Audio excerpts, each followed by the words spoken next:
नमस्कार, आप सभी का स्वागत है Envira online school YouTube channel पर। आज के इस वीडियो में हम पढ़ने वाले हैं कक्षा 12th अनिवार्य हिंदी। कक्षा 12th की अनिवार्य हिंदी की प्रमुख आधार पुस्तक सृजन का अध्याय 6, छठा अध्याय जिसका नाम है कविता ली गई है। कविता का नाम है उषा, जिसके रचयिता है शमशेर बहादुर सिंह। इनका जन्म हुआ था सन 1911 ईस्वी में, देहरादून में हुआ था। मात्र इनकी 8 या 9 वर्ष की आयु में ही इनको अपने माँ का चीर वियोग यानी इनकी माँ का देहांत हो गया था। 18 वर्ष की आयु में इनका विवाह भी हुआ, लेकिन मात्र 6 वर्ष तक इनकी पत्नी साथ में रह पाई थी और टीबी के कारण उसका भी देहांत हो गया। जीवन के अभावों ने उनके व्यक्तित्व को या कवित्व को, दोनों को ही दुर्बल नहीं बनाया, बल्कि उसको कैसा बनाया, धारदार। यानी इन कवि के व्यक्तित्व से यानी जीवन से हमें क्या सीखने को मिलता है कि हमें हमारी जो व्यक्तिगत परिस्थितियां होती हैं, किसी भी प्रकार की समस्या या बाधाओं से हमें हार नहीं माननी चाहिए, आगे बढ़ते रहना चाहिए। ठीक है। बिंब धर्मी कवि के रूप में जिस प्रकार मुहावरों का प्रयोग किया जाता है, तो मुहावरों के जैसे ही बिंब आए हैं। एक प्रकार का मुहावरा ही कहेंगे इसको, तो उसको बिंब कहा जाता है। तो बिंब का सबसे पहले प्रयोग यदि किसी ने किया है तो वो कवि शमशेर सिंह जी ने ही किया है। बिंब धर्मी कवि के रूप में विख्यात शमशेर जी की कविता प्रगतिशील कवि की वैचारिकता तथा प्रयोग धर्मी कवि की शिल्प विधा का एक अनूठा संगम मिलता है। कवि द्वारा रचित सौंदर्य के अनूठे चित्र पाठक के मन को भाते हैं, यानी अच्छे लगते हैं। इनकी प्रमुख रचनाएं दी गई हैं। कुछ कविताएं, कुछ और कविताएं, चुका भी नहीं हूं, इतने पास की अपने बात बोलेगी, इतने पास अपने बात बोलेगी, काल यानी है समय, तुझसे होड़ है मेरी। उन्होंने उर्दू हिंदी कोश का संपादन भी किया था। प्रस्तुत कविता उषा भोर के समय होने वाले सूर्योदय का एक अनूठा शब्द चित्र है। यानी भोर का समय कौन सा, सूर्योदय से पहले का समय जो होता है, जब सूर्य हल्की सी लालिमा लिए हुए आता है, तो वो किस तरीके का दृश्य होता है, उसका एक अनूठा शब्द चित्र कवि ने खींचा है। सूर्योदय के दृश्यों को मनोहारी घरेलू यानी घर के काम आने, घर में बिंबों में बदलकर कवि ने प्रभावी ढंग से प्रस्तुत किया है। ये बिंब हमें गांव की मोहक भोर एवं जीवंत परिवेश का साक्षी बनाते हैं। भाषा, बिंब और लय तीनों का मणि कांचन संयोग, मणि कांचन यानी सोने और मणि का जो अद्भुत संयोग होता है, तब किस तरीके से आभूषण में 4 चांद लगते हैं, उसी प्रकार इन तीनों का जो साथ में प्रयोग है इस कविता में देखने को मिलेगा। कवि प्रातःकालीन सूर्योदय का मूक दृष्टा मात्र, यानी सूर्योदय का मूक दृष्टा यानी केवल आपने उसका आनंद ले लिया और उसको शब्दबद्ध नहीं किया, तो आपने क्या सूर्योदय का आनंद लिया। तो अपने को क्या करना है, भोर के जीवंत परिवेश को जीवन के चीर परिचित बिंबों में अभिव्यक्त कर, यानी सृष्टि यानी प्रकृति के रूप का एक अद्भुत एहसास करवाता है। राख से लिपा हुआ चौका, बहुत काली सील यानी चट्टान, स्लेट या लाल खड़िया चाक, लाल खड़िया यानी एक प्रकार का ऐसे वो लाल चाक जैसा होता है, जिससे पहले स्लेट पे लिखने को काम में लिया जाता था। जैसे अभी स्टोन पेंसिल बोलते हैं, स्टोन पेंसिल से लिखा जाता है, वैसे पहले खड़िया से लिखा जाता था, चाक खड़िया से। ये हमारे क्या है, सामान्य घरेलू परिवार के बिंब है जो ग्रामीण संस्कृति का परिचय करवाते हैं, लेकिन इनमें एक अनूठा सौंदर्य भी देखने को मिलेगा। तो आइए पढ़ते हैं कवि शमशेर बहादुर सिंह द्वारा रचित कविता उषा। ठीक है, देखते हैं। प्रात नभ था बहुत नीला शंख जैसे, पहले हम इसका जान लेते हैं क्या, प्रसंग।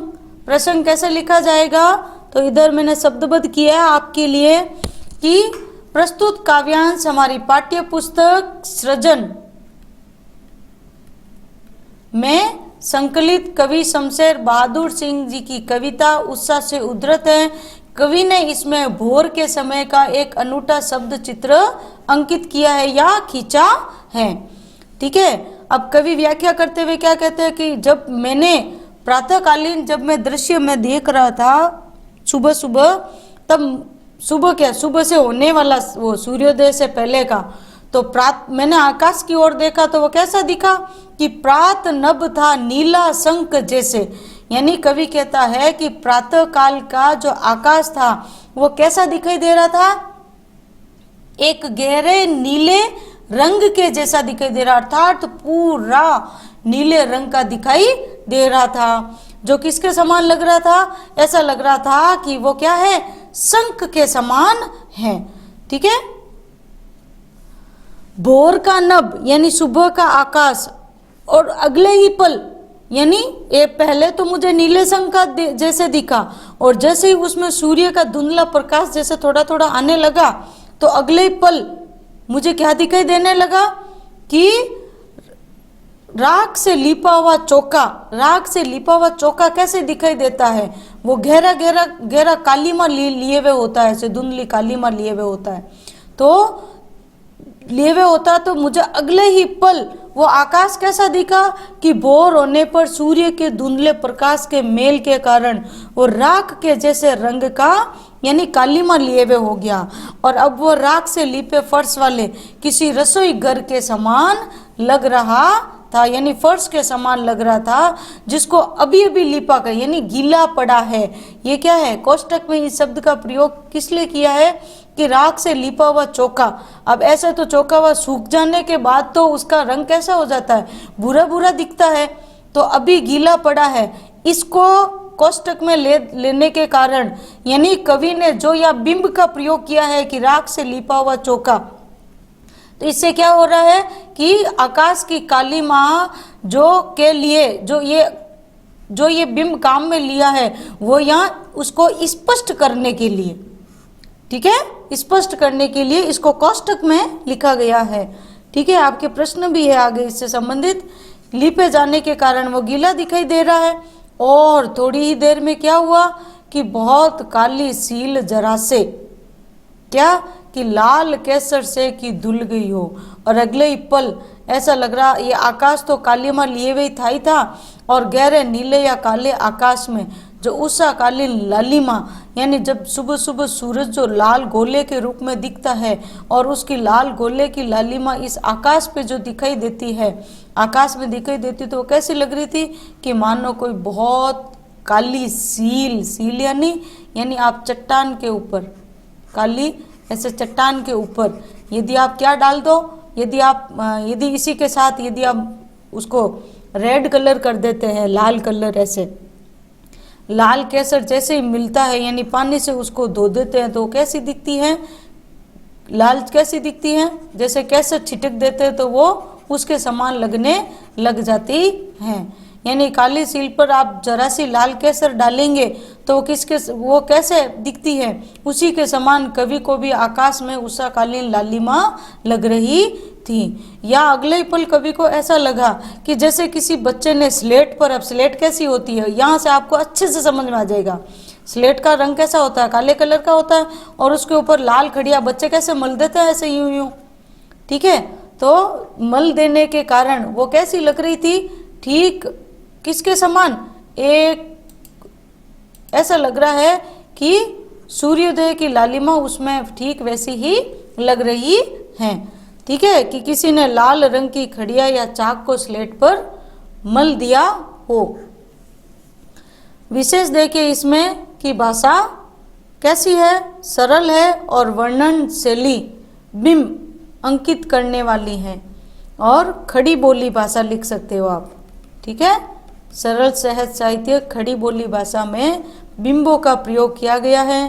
फिर आकाश को नीले शंख जैसा और राख के लिए चौका, ठीक है। और आकाश में बहुत काली धुल गई हो स्लेट पर किसी ने, इन अंशों में क्या है, उत्प्रेक्षा अलंकार भी है और संदेह अलंकार किसमें है कि क्या कि किसी ने स्लेट पर लाल खड़िया मल दी हो, तो यहाँ संदेह किया गया इसलिए संदेह अलंकार है। ठीक है। फिर कवि ने प्रातःकाल के दृश्य को एक घरेलू बिंब यानी शब्द चित्र के रूप में प्रस्तुत किया है। फिर आकाश के लिए काली सील का, स्लेट का, लाल केसर से धुला होना या लाल खड़िया मला होना आदि क्या है, ये घरेलू यानी ग्रामीण भाषा के शब्दों का प्रयोग किया गया है। काव्यांश में प्रयोगवादी कवियों की जो नए नए प्रयोग करने की कला है वो इसमें यानी इस अंश में स्पष्ट दिखाई दे रही है। तो आगे यहाँ तक आपको समझ में, वैसे कविता छोटी है। आइए बढ़ते हैं अपने अगले पद की ओर। ठीक है, यानी कविता के दूसरे भाग की ओर। नीले जल में, यहाँ से है कि नीले जल में या किसी की घोर झिलमिल देह जैसे हिल रही हो, और क्या होता है, अगले ही पल जादू टूटता है, इस उत्साह का अब सूर्योदय हो रहा है। तो यहाँ प्रसंग क्या हो जाएगा कि कवि सूर्य के निकलने से पहले नीले या पूर्वी आकाश में छा रहे सुनहले प्रकाश के दृश्य का वर्णन, मनमोहक वर्णन कर रहा है। कवि क्या कह रहा है कि नीले जल में यानी सूर्योदय से पूर्व के आकाश के दृश्य को देखकर ऐसा लग रहा था कि जैसे नीला जो जल है यानी समुद्र है ऐसा लग रहा है, और जो सूर्य की लालिमा की परछाई इसके ऊपर जो पड़ रही है तो वो परछाई इधर तक ऐसे दिखाई देती है। तो जब आप समुद्र के किनारे खड़े होते हो तो आपकी परछाई इसमें स्पष्ट नजर आती है।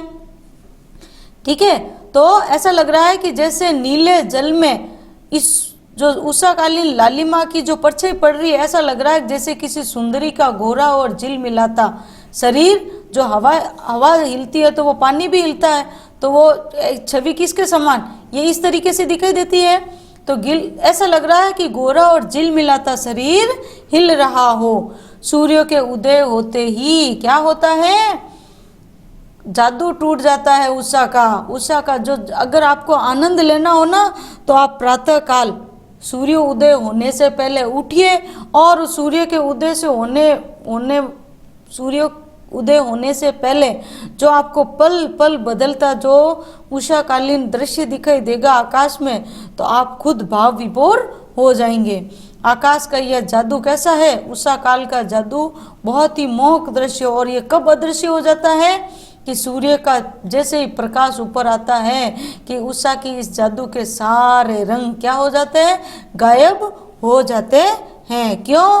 क्योंकि जादू टूट गया इस उषा का, अब सूर्योदय हो रहा है।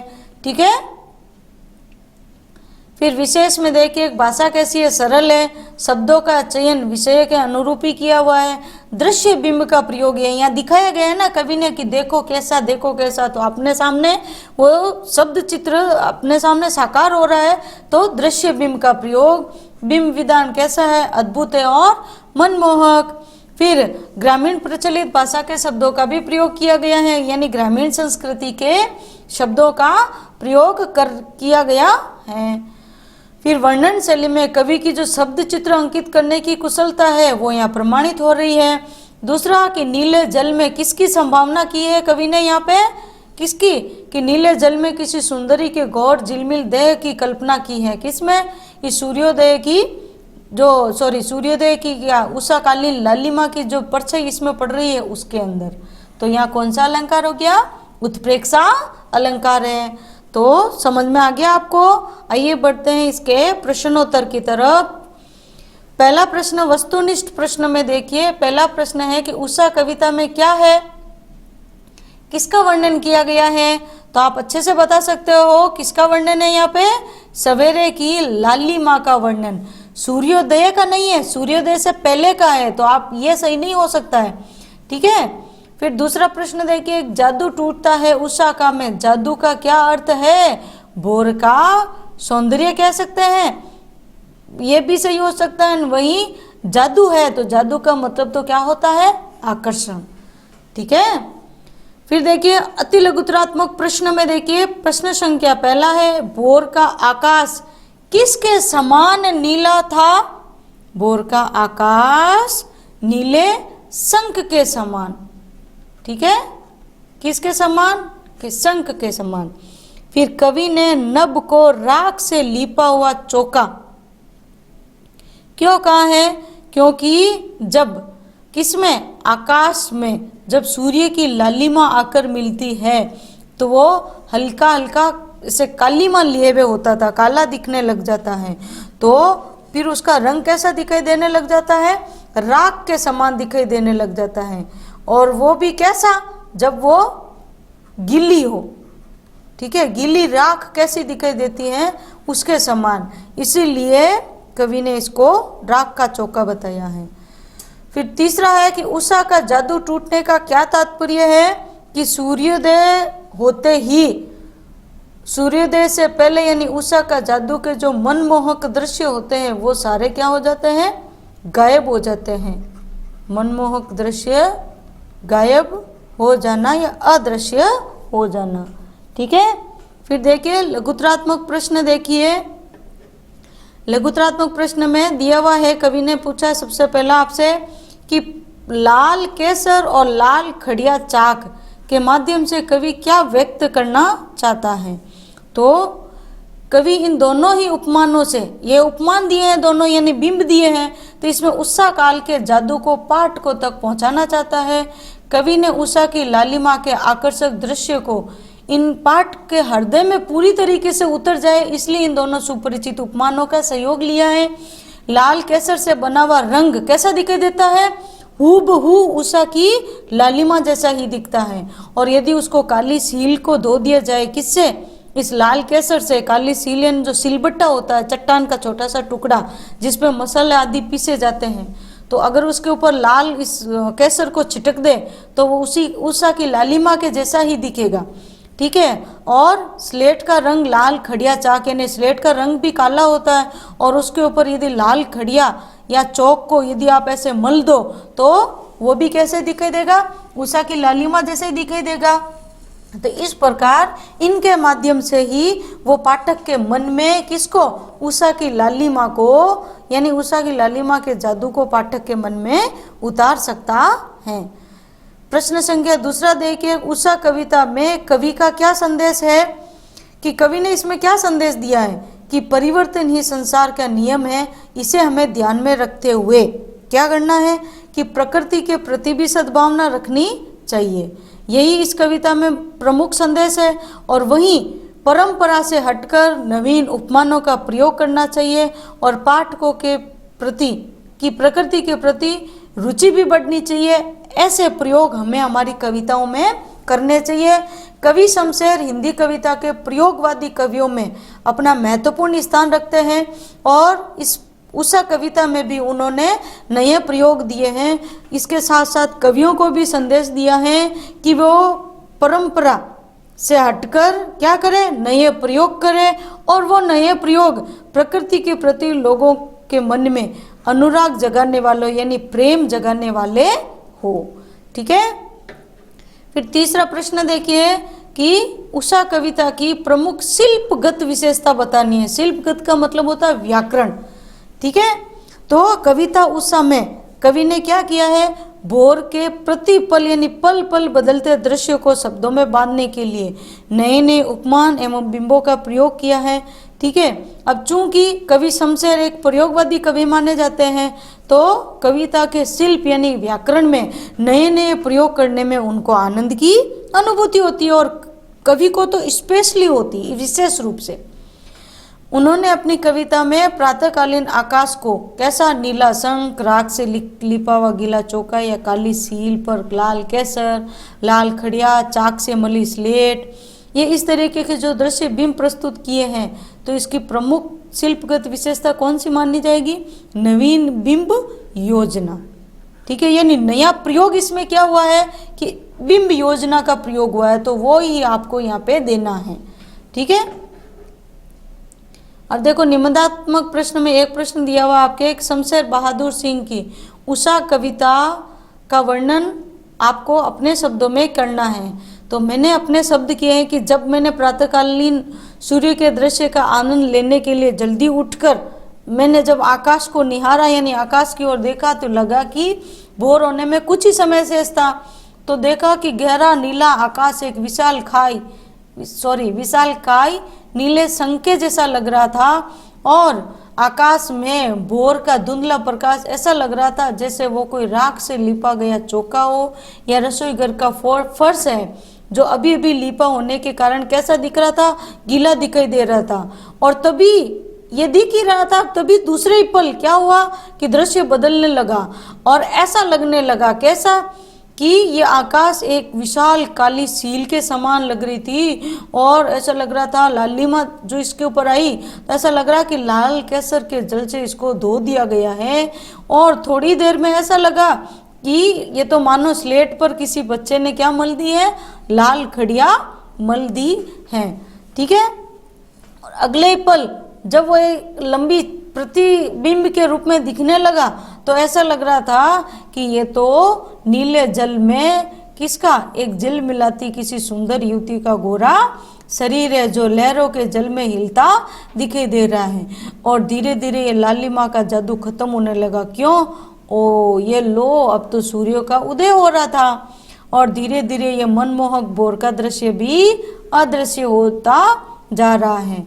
इस प्रकार मैंने कवि की बातें, जैसे कवि ने सूर्य के उदय होने से पहले उषा काल के सौंदर्य का आनंद लिया था, मैंने भी इस कविता को पढ़कर ही मैंने उसका यानी सूर्योदय के उषा काल के सूर्योदय से पहले के उषा काल के सौंदर्य का मैंने भी भरपूर आनंद लिया।